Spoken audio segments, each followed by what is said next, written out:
Il y a du nouveau dans l'affaire Jeffrey Epstein, du nom de ce milliardaire américain, ami de stars, mort en prison il y a 6 ans alors qu'il devait être jugé pour des crimes sexuels extrêmement graves. Le FBI et le ministère américain de la Justice se sont exprimés ce lundi, ils ont apporté de nouveaux éléments, des éléments qui restent très contestés. Alors qu'a-t-on appris et cette affaire va-t-elle encore connaître de nouveaux rebondissements? C'est un sujet important que l'on va voir aujourd'hui. Salut, c'est Hugo, j'espère que vous allez bien et c'est donc le sujet à la une des actualités du jour sur YouTube et en podcast. Alors c'est une affaire dont on a beaucoup entendu parler ces dernières années, dont on a parlé aussi à de nombreuses reprises sur la chaîne et qui a refait surface il y a quelques semaines avec une déclaration d'Elon Musk. Alors que sa rupture avec Donald Trump venait d'être actée, le milliardaire avait fait une déclaration fracassante sur son réseau social X écrivant, je cite, « Il est temps de balancer la vraie bombe. Donald Trump figure dans les dossiers Epstein. C'est la vraie raison pour laquelle ils n'ont toujours pas été rendus publics. » Fin de citation. Alors cette déclaration, qui, il faut tout de même le dire, a été faite sans aucune preuve sur le moment, a surtout été interprétée comme une forme de provocation politique dans un contexte tendu avec Donald Trump, mais elle a tout de même relancé une forme d'intérêt et des questions importantes autour de l'affaire Epstein. Jeffrey Epstein, c'était donc un financier américain très influent qui a été retrouvé pendu dans sa cellule de prison en 2019. Il était à l'époque dans l'attente de son procès pour agression sexuelle et trafic de mineurs. Concrètement, il était accusé d'avoir mis en place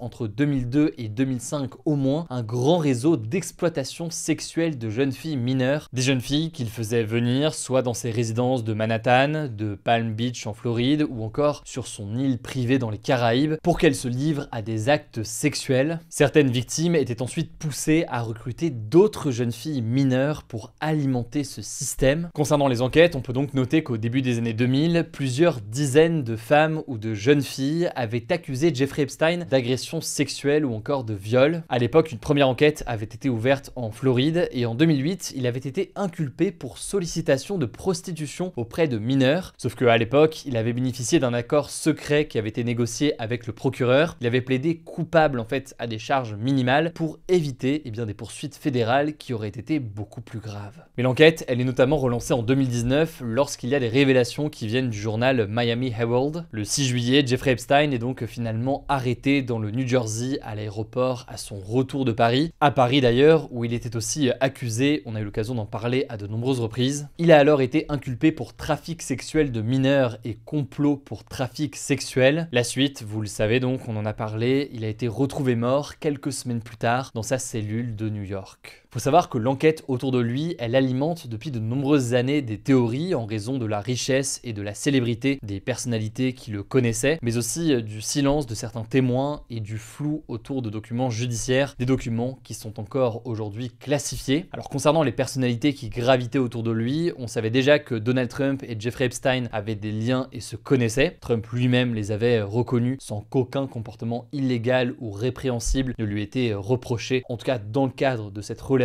précise. Mais le fait que les autorités américaines refusent toujours de publier l'intégralité des documents, ça alimente tout un tas de spéculations et tout un tas de questions. Et donc ce lundi, il y a eu des nouvelles déclarations importantes sur le sujet puisque le ministère de la Justice américain ainsi que le FBI, donc le renseignement intérieur des États-Unis, ont publié un document ensemble dans lequel ils prennent la parole sur un certain nombre de choses. La première chose qu'ils disent, c'est qu'ils confirment la thèse d'un suicide de Jeffrey Epstein en prison, une thèse qui avait déjà été établie par la médecine légale et appuyée par l'analyse vidéo de la cellule qui ne montre aucun mouvement autour de la cellule entre le moment où il y est entré et la découverte de son corps. Et en fait, beaucoup de personnes spéculent autour de sa mort, affirmant qu'il aurait été assassiné afin d'empêcher des révélations embarrassantes concernant d'autres personnalités, dont des hommes politiques ou des célébrités. Et la question des circonstances de sa mort, faut savoir que c'est encore quelque chose qui fait parler aujourd'hui. Il y a encore de nombreuses enquêtes qui sont réalisées sur ce sujet. L'émission Complément d'enquête avait notamment soulevé des propos d'un criminologue qui montrait qu'il y avait un certain nombre de dysfonctionnements dans le cadre de cette prison. Et parmi ces dysfonctionnements, on en a déjà parlé, il est question de caméras de surveillance qui ne fonctionnaient pas en partie, ou encore des rondes qui n'ont pas été effectuées cette nuit-là, cette nuit donc où Jeffrey Epstein a été retrouvé mort. Mais donc face à toutes ces interrogations qui demeurent encore aujourd'hui, le FBI et le ministère de la Justice ont fait une déclaration affirmant que c'est toujours cette thèse du suicide qui est conservé aujourd'hui. Le deuxième élément apporté par le FBI et par le ministère de la Justice qui fait beaucoup parler, c'est le fait qu'il nie l'existence d'une liste secrète de clients ou de personnalités influentes qui seraient impliquées dans ce réseau d'exploitation sexuelle de Jeffrey Epstein. Cette liste de clients, c'est la fameuse liste à laquelle Elon Musk faisait référence. Alors les enquêteurs affirment n'avoir trouvé aucune preuve crédible permettant d'ouvrir une enquête contre des personnes tiers non inculpées, ni aucun élément qui suggérerait que Jeffrey Epstein aurait fait chanter des personnes puissantes. Alors effectivement, il y a un certain nombre de documents qui ont été révélés, dont des listes de contacts, des carnets d'adresses ou encore des plans de vol. On sait aussi que Jeffrey Epstein était proche de certaines personnalités connues, on a parlé de Donald Trump, mais on peut parler aussi du prince britannique Andrew, de l'ancien président américain Bill Clinton, ou encore de l'ancien premier ministre israélien Ehud Barak. Sauf que selon eux, même si donc ces personnalités se connaissaient, aucune preuve d'actes illégaux n'a été établie. Enfin, dernier élément qui fait beaucoup réagir, le ministère de la Justice et le FBI ont expliqué que les dossiers liés à l'affaire Epstein contenaient de nombreuses informations personnelles et sensibles sur les victimes, notamment leurs identités, des témoignages ou encore des détails intimes sur les abus qu'ils ont subis. Or,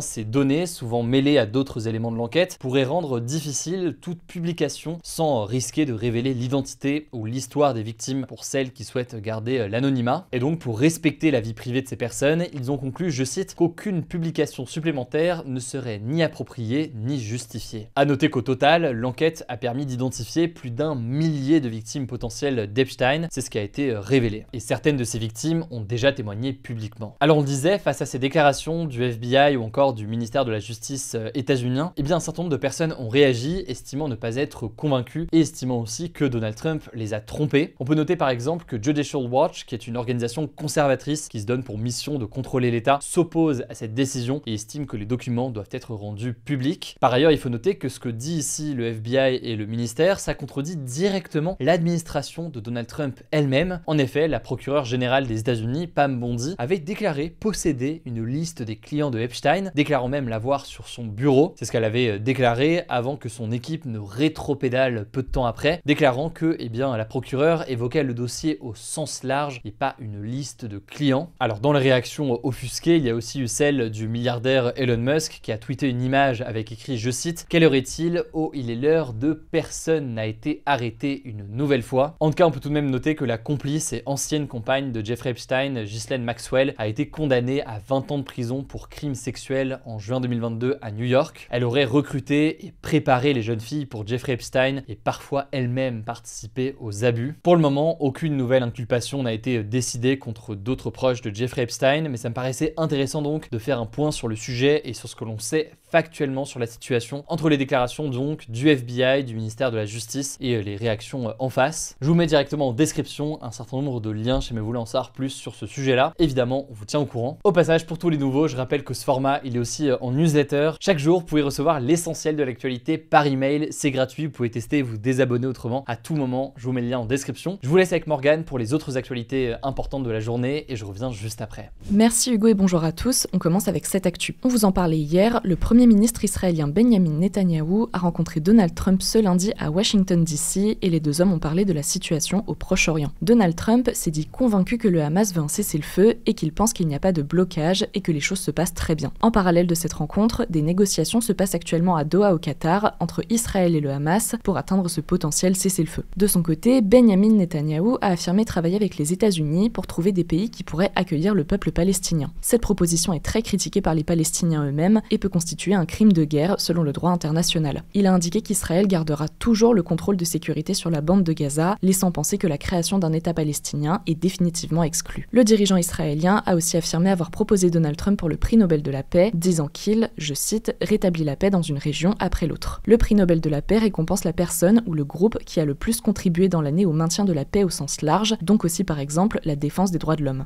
Alors Donald Trump est encore loin de l'avoir remporté. Le comité de sélection reçoit les candidatures, plusieurs centaines, puis fait plusieurs sélections avant de débattre et de voter en octobre. Compte tenu des délais, Donald Trump pourrait n'être éligible que pour le prix de l'année prochaine, en 2026. Il a déjà été nommé plusieurs fois, mais ne l'a jamais obtenu. Deuxième actu, la loi agricole, dite Duplon, a définitivement été adoptée par le Parlement ce mardi après un ultime vote à l'Assemblée nationale. Elle est présentée par ses rapporteurs comme l'une des réponses à la colère des agriculteurs de l'hiver 2024 et comme une manière de, je cite, lever les contraintes du métier d'agriculteur. Cependant, cette loi est très controversée est notamment contestée par la gauche, en particulier les écologistes. La raison, c'est qu'elle propose d'utiliser de nouveau l'acétamipride, un insecticide interdit depuis 2018 et réputé particulièrement nocif pour les pollinisateurs, notamment les abeilles. Elle prévoit aussi la possibilité de construire ou d'agrandir plus facilement des élevages de grande taille ou encore de construire des méga-bassines pour stocker de l'eau. Alors ce texte était notamment réclamé par la FNSEA, le syndicat agricole leader, et les jeunes agriculteurs qui estiment qu'il permettra aux agriculteurs français d'être plus compétitifs. A l'inverse, la Confédération paysanne, le troisième syndicat agricole de France et qui a d'ailleurs manifesté ce mardi devant l'Assemblée nationale, dénonce une loi mortifère au service du libre-échange. Troisième actu, et je voulais vous parler du violent incendie qui fait rage à Narbonne, une ville du sud de la France. Le départ de feu a eu lieu dans un domaine viticole ce lundi en début d'après-midi et à l'heure où j'enregistre ces actus du jour, il n'est toujours pas maîtrisé. En quelques heures, il a parcouru plus de 2000 hectares de forêt, soit l'équivalent de 1400 terrains de football. L'autoroute A9 avait dû être partiellement fermée et elle a été rouverte dans la matinée. Les habitants des villes alentours sont confinés et ceux d'un hameau proche du feu ont dû être évacués. Plus de 1000 pompiers sont mobilisés pour éteindre le feu. Lundi soir, le préfet de l'Aude, Christian Pouget, avait affirmé que l'avant du feu n'avançait plus, mais que les pompiers étaient concentrés sur les côtés pour éviter qu'il ne s'élargisse. À l'heure actuelle, il a fait au moins 10 blessés légers, dont 5 pompiers, et a touché quelques bâtiments. 3 chevaux ont aussi été retrouvés morts. La première piste pour le départ de feu est celle d'un mégot lancé d'un véhicule, toujours selon le préfet de l'Aude, mais ça n'est pas confirmé pour le moment. À noter que ce type de feu spectaculaire est à relier aussi au changement climatique. Ils sont plus fréquents et plus intenses, notamment à cause des sécheresses provoquées par les fortes températures et l'absence de pluie. Ce type d'événement pourrait se multiplier dans les années à venir. Ce mardi, un autre incendie s'est déclenché, cette fois-ci à côté de Marseille dans les Bouches-du-Rhône. À l'heure où l'on tourne ces actus, il est toujours en cours. L'aéroport de la ville a été fermé, l'autoroute A55 aussi, et les habitants des communes aux alentours sont invités à rester confinés. Au total, 168 pompiers et 62 engins sont mobilisés, le feu a parcouru 30 hectares. Quatrième actu, Emmanuel Macron peut officiellement dissoudre de nouveau l'Assemblée nationale à partir de ce mardi. En fait, la Constitution, donc la norme suprême du pays, empêche une nouvelle dissolution dans l'année qui suit les élections législatives anticipées. Comme le second tour a eu lieu le 7 juillet 2024, c'est donc possible depuis ce 8 juillet 2025. Alors il faut savoir que même si c'est désormais possible, rien ne dit que cette dissolution finira par arriver. Certaines personnes du camp présidentiel elles-mêmes s'y sont dites opposées. C'est le cas de la présidente de l'Assemblée nationale, Yaël Braun-Pivet, qui affirmait lundi sur France Inter que, selon elle, ça ne servirait à rien et qu'elle n'est, je cite, pas bien convaincue que les Français diraient autre chose dans les urnes que ce qu'ils ont dit il y a un an. En tout cas, un sondage de l'Institut ELAB, publié début juin, révélait que 71% des Français estiment un an après que la dissolution était une mauvaise décision et que 65% ne veulent pas d'une deuxième. Une opinion qui change en fonction des partis politiques. 55% des électeurs Nouveau Front Populaire, l'Union des gauches, et 55% du Rassemblement national, les principales oppositions politiques, sont en faveur d'une redissolution. On vous en parlera certainement plus en détail cette semaine, n'hésitez pas à vous abonner pour ne pas louper la vidéo. Cinquième actu, toujours au sujet d'Emmanuel Macron. Le président et son épouse Brigitte Macron ont entamé ce mardi une visite d'État au Royaume-Uni qui durera jusqu'à jeudi. C'est la première visite d'État d'un dirigeant d'un pays de l'Union européenne depuis le Brexit, donc quand le Royaume-Uni a quitté l'Union européenne en 2020. Cette visite a plusieurs enjeux, déjà symboliques, sur le rapprochement entre la France et le Royaume-Uni, et même l'Union européenne et le Royaume-Uni. Le roi Charles III était d'ailleurs venu en visite officielle en France en septembre 2023 et avait demandé à revigorer l'amitié franco-britannique. Mais plus largement, de nombreuses questions vont être évoquées, ça va de l'énergie à la culture, en passant par l'environnement et l'intelligence artificielle. Un sommet franco-britannique doit avoir lieu ce jeudi matin en présence du Premier ministre britannique Keir Starmer. Les deux dirigeants et leurs ministres devraient discuter de l'immigration entre les deux pays, notamment les traversées de migrants de la Manche. Une réunion de la coalition des volontaires, un groupe de pays en soutien à l'Ukraine face à la Russie, est aussi prévue. Sixième actu, la mortalité en France a atteint un seuil historiquement bas en 2023 selon les données de Santé publique France. 637 082 personnes sont décédées cette année-là, soit environ 36 000 de moins qu'en 2022. À noter que cette tendance à la baisse se voit dans la majorité des pays européens, selon l'étude. Santé publique France indique que ce niveau s'explique en bonne partie par la baisse des décès liés au Covid-19.